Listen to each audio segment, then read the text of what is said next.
കാലത്തിനൊപ്പം അഭിമാനത്തോടെ Sanju fashion, SBT junction, Sreekrishnapuram, Palakkad. Kattukulam ഹൈസ്കൂളിലെ SSLC 1974-75 batch സംഗമം നടന്നു. മംഗലംകുന്ന് സുരഭി ഓഡിറ്റോറിയത്തിൽ നടന്ന പൂർവ്വ വിദ്യാർത്ഥി സംഗമം രാമൻകുട്ടി മാസ്റ്റർ, ശാന്ത ടീച്ചർ, ദേവിക മേനോൻ, വിജയൻ കളത്തിൽ, രവി വേട്ടേക്കര എന്നിവർ ചേർന്ന് ഭദ്രദീപം തെളിയിച്ച് ഉദ്ഘാടനം ചെയ്തു. ഇന്ദിര, ഗീത, നിർമ്മല എന്നിവർ ചേർന്ന് പ്രാർത്ഥനാ ഗീതം ആലപിച്ചു. വിദ്യാ ഉണ്ണികൃഷ്ണൻ ആലപിച്ച സംഗമഗീതം ശ്രോതാക്കൾക്ക് ശ്രവ്യവിരുന്നായി.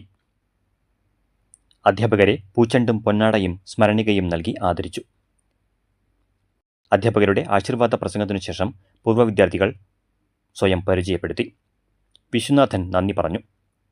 ഫോട്ടോ സെക്ഷനു ശേഷം വിഭവസമൃദ്ധമായ സദ്യയും കഴിച്ചാണ് യോഗം പിരിഞ്ഞത്.